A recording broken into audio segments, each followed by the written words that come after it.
Now, here's the reality. The fact that bail was denied, and with the explanation that the judge gave, there is only one possible scenario for why. And it goes beyond just someone made a phone call, okay? There's another case coming.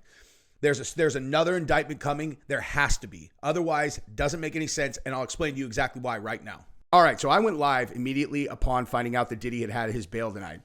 And what you got in that live stream, if you watched it, was just my immediate thoughts based on basically only the fact that I found out that they had denied his bail after obviously understanding what he had been convicted of.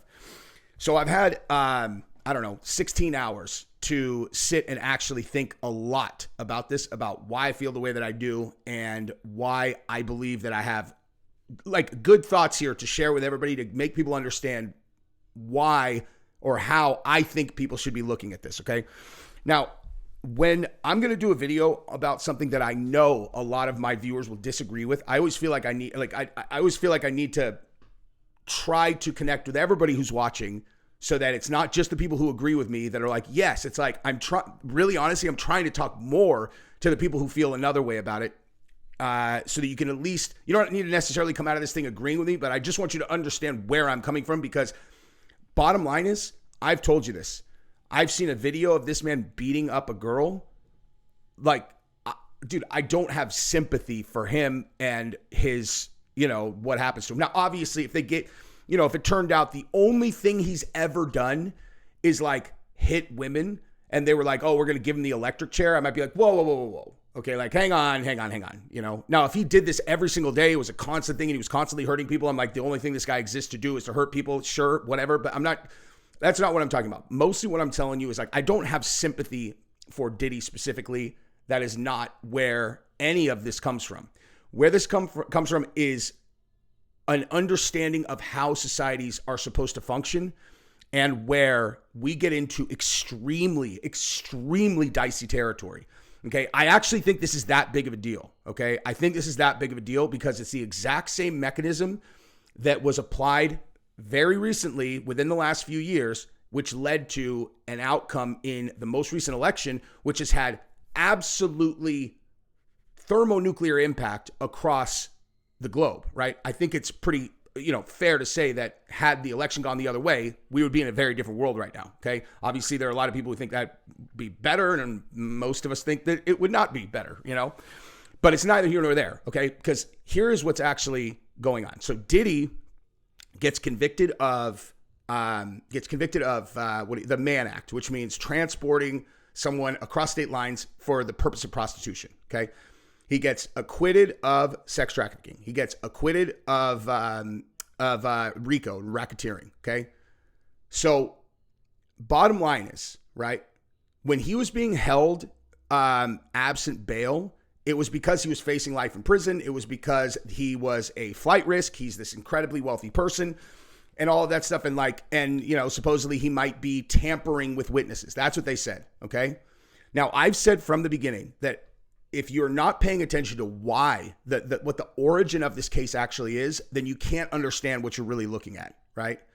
Because the origin of this case, no one is going to convince me that I'm wrong. Now, I'm not saying I know this for 1000% certain, but what I'm saying is if you put my hand on the table and you're like, all right, this is like the scene in Casino, and we're going to break all your fingers in your hand if you're wrong, I would immediately say, this is happening because of what happened between Diddy and Diageo. And me crying is happening because you haven't subscribed to my channel and you haven't liked this video yet.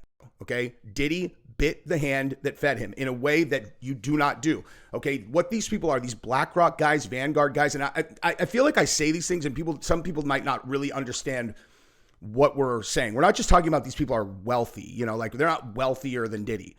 These groups, Vanguard and BlackRock, own 95% of like the Fortune 500 companies in the world. They own everything. Okay. Like they own everything. Now I'm not saying they own it outright, but they are, the incredibly large shareholders in all of the biggest companies in the world.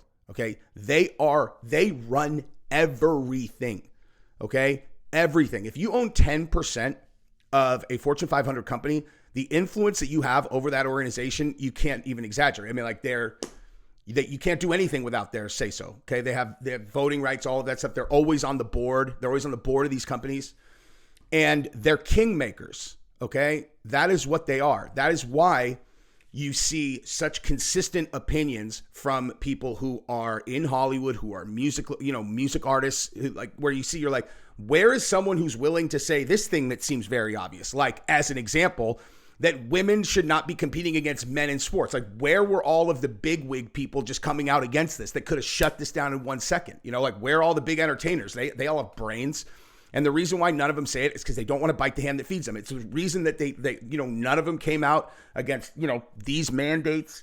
None of them came out against, this thing. None of them, right? And you're like, where are they? There's no way that there's none of them who don't, none of them have questions about this. It's because they don't want to step out of line with those guys, because those guys own Pfizer. Those guys own Moderna. Those guys own the entire process. Okay. Like, we're talking about the exact same people, and those guys own Diageo, and they made Diddy into a king. All right. Bottom line, like, Diddy was made by these people. And Diddy had been a good partner to them throughout the last 25, 30 years, however long they had been in this partnership. Okay, so if you guys remember Ciroc Vodka, where I'm going to go over this really, really quickly so that we are all on the same page about what just happened yesterday, okay? Diddy had made he had made hundreds of millions of dollars through his partnership with Ciroc, okay? And it was a revenue share. They had this vodka that wasn't doing very well. They put Diddy on. They're like, we don't know what to do with this thing. We'll split any profits that are generated above what we're doing right now, we'll split with you, right? It was like a throwaway thing because they're like, whatever, it's all upside for us. And Diddy crushed it so hard with that partnership that he ended up making hundreds of millions of dollars. They enabled that, okay? They are the ones who enabled that. They get into a second partnership with him, but this time they co-own a tequila brand, whatever, the details don't matter. Diddy gets upset with them. Okay, Diageo is a $100 billion company. He says whatever, blah, blah, blah. He writes to them, starts threatening them. He wants $100 million from them or else, blah, blah, blah, blah, blah, but whatever. Details not really super relevant for this. He says, I'm going to cry racism and I'm going to burn the house down, okay? Now, I could get into why he said that. It's irrelevant. It was still a very dishonest. What could be more dishonest than calling a company that has made a black man into a billionaire? Okay, that black man, he's a billionaire black man, and you're threatening to call them racist? What could be more dishonest than that? And then he actually did it, and he cost the company $22 billion in market value. Then they get into this lawsuit, they settle it January 2024, and his house gets raided 3 months later, okay? This is the direct result of that, in my opinion. No one's going to convince me otherwise, and now we find out what the outcome is, because bottom line is, okay, his bail being denied, think about it like this, dude. The judge said this to him when he was, when he got to the verdicts were read. The judge said, I assume that Mr. Combs doesn't want to go back to MDC Brooklyn. So he's intending on letting him go, okay? Then this is what happens, okay? So let's talk about this. Combs has been denied bail after the verdict in his sex trafficking case, and here's how he took the news. According to NBC News reporters in the courtroom, Combs appeared, quote, deflated as his hopes of going home were seemingly dashed as his lawyers attempted to convince Judge Aaron Subramanian to release their client ahead of his sentencing. In his ruling, Subramanian cited Combs' years-long pattern of violence as a reason for him to remain behind bars, adding that he continues to be a danger to others and unable to follow the law. Arguing that Combs, who pleaded not guilty to sex trafficking, racketeering conspiracy, sex trafficking by force, fraud, or coercion, as well as transportation to engage in prostitution, was acquitted on the three most serious charges of sex trafficking and racketeering, and only convicted of prostitution-related offenses. Defense attorney Mark Agnifilo insisted he should be released on appropriate conditions. As Agnifilo outlined, Combs would be willing to put up a $1 million cash bond co-signed by his mom Janice Combs, his sister Keisha Combs, and Sarah Chapman, the mother of Combs' eldest daughter Chance Combs, and have no access to his private plane, which is currently grounded in Maui. He also agreed to surrender his passport, undergo drug testing, and restrict travel to areas of New York, Florida, and California as necessary to attend court and meet with lawyers. According to NBC News, Combs was... Bottom line, here's the bottom line, okay? When the judge says that the reason he's not letting him out is because he has proven that he is a violent threat to others, that he has shown himself to be incapable of following the law, yada, yada, yada. The reason that I can confidently say that someone stepped in and told the judge to not let him out is because the judge knows how the court system works. He knows how the legal system works. Okay. Diddy was not convicted of any violent crimes. He was acquitted of the violent crimes. Okay. He is not facing charges from any violent crimes. He has nothing as it relates to the legal system related to violence pending. Okay. Now, is there a superseding indictment that's coming down the pipe? That's the only thing that I can think of. The only thing that could possibly explain what has happened is that there is a forthcoming superseding indictment that the judge knows about. That is my current theory. Okay. Because the opposite, the alternative makes no sense. Okay. The alternative makes no sense. Honestly, I'm actually thinking about this right now. Here are your only two options. Your only two options are the big boys called him and he said, don't let him out, because they wanted to bury him under the jail. And you can rest assured that he is going to get a harsh sentence now, a very harsh sentence. Okay. And, and again, this is all because this is coming. Oh, my Play with Matches. That's me and my wife's show. You should go follow that. The link is in the description. We actually just did a show about this also.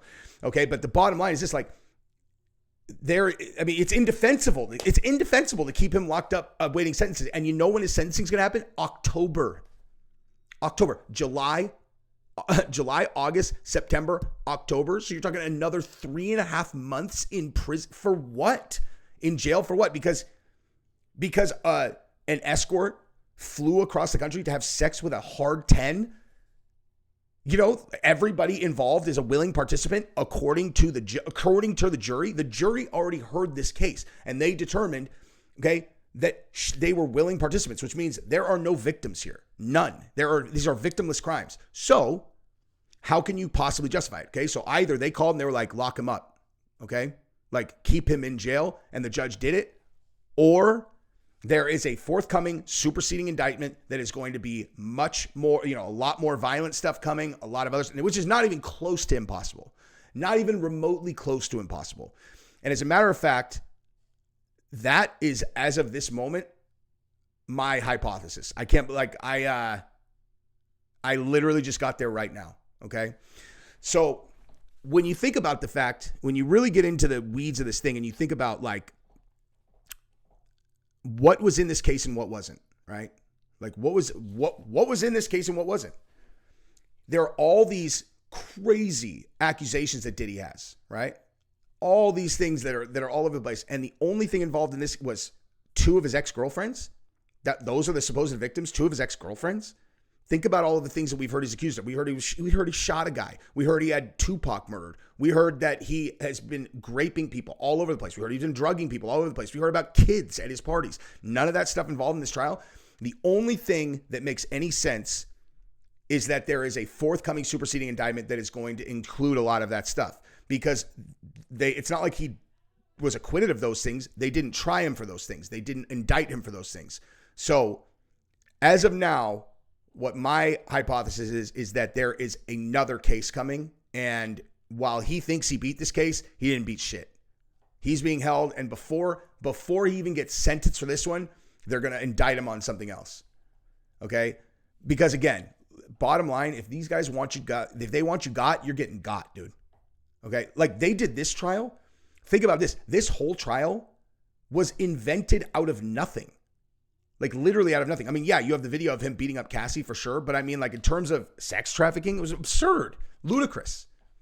And you're telling me that there are no other cases that they could make out of all these other people who are willing to testify against him? There's tons of people who despise him that would testify against him in 1 second. You know what I mean? So the reality is now, as of this moment, if I had to bet on what's coming for Puff, it's another case. It's another case. And another case that will drop on him before October when he's sentenced. So those are my honest thoughts, dude. I mean, honestly, I think that's what's happening, because, and if not, even still, he's still going to get, I mean, he could face up to 10 years in prison for each count of the Mann Act, which is absurd. I mean, that is so crazy. I want you to seriously think about this, okay? If you, guy, okay, let's say guy, right? Or girls, whatever. Like, let's say you're single and you're going to Las Vegas and you have a lot of money and you're like, man, you know what would be great is if I don't feel like making a whole thing. I don't want to go to the clubs and like try to meet a girl or whatever. I just want to know for sure that I'm going to have a beautiful woman to spend the night with while I'm there. That's all I want, dude. And so you look through whatever sources that you have, you go on the internet or you call somebody who knows a service or whatever. And you look, you go online and you look at the website and it's a girl who's an escort. And she's like, here are my pictures, here are my rates, and you call her and you're like, so yeah, I'm coming into town. What I would love to do is I would like to do an overnight. She's like, okay, that's $7,000. It's like, okay, cool. Like that's cool. Let's do that. And I guess, so I'll call you when I get there. Yeah. Call me when you get there. We'll plan for whatever. You fly to I take that back. They would need to come to you. So you're like, I'll be in Las Vegas and that person's in Scottsdale. And so you go to Vegas, you fly them from Scottsdale, and they're going to spend the night with you in Las Vegas. You guys are obviously planning to have sex with each other. And like, you're telling me that you deserve 10 years in prison for that? Who's the victim? Like, who's the victim there? Why would you possibly deserve 10 years in prison for that?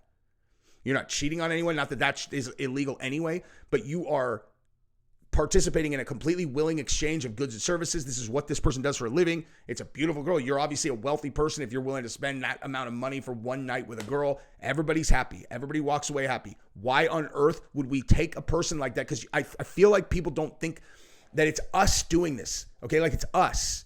When you like, we're going to put them in prison. It's not them putting them in prison. It's us putting them in prison. We are the ones who set the rules, okay? Like collectively. Does that make sense? Is that a worthwhile is that a worthwhile use of our legal system? Some rich guy wants to hire some beautiful girl who's down to go hang out and have sex with a rich guy for that amount of money. Like, that's exactly what this is, except it's even worse because it's a dude that's getting hired. It's absurd. Okay. There's no reason that he should be in jail unless he is facing another charge, which is highly likely. Anyway, that's what I got for this video. I love you guys. Bye-bye.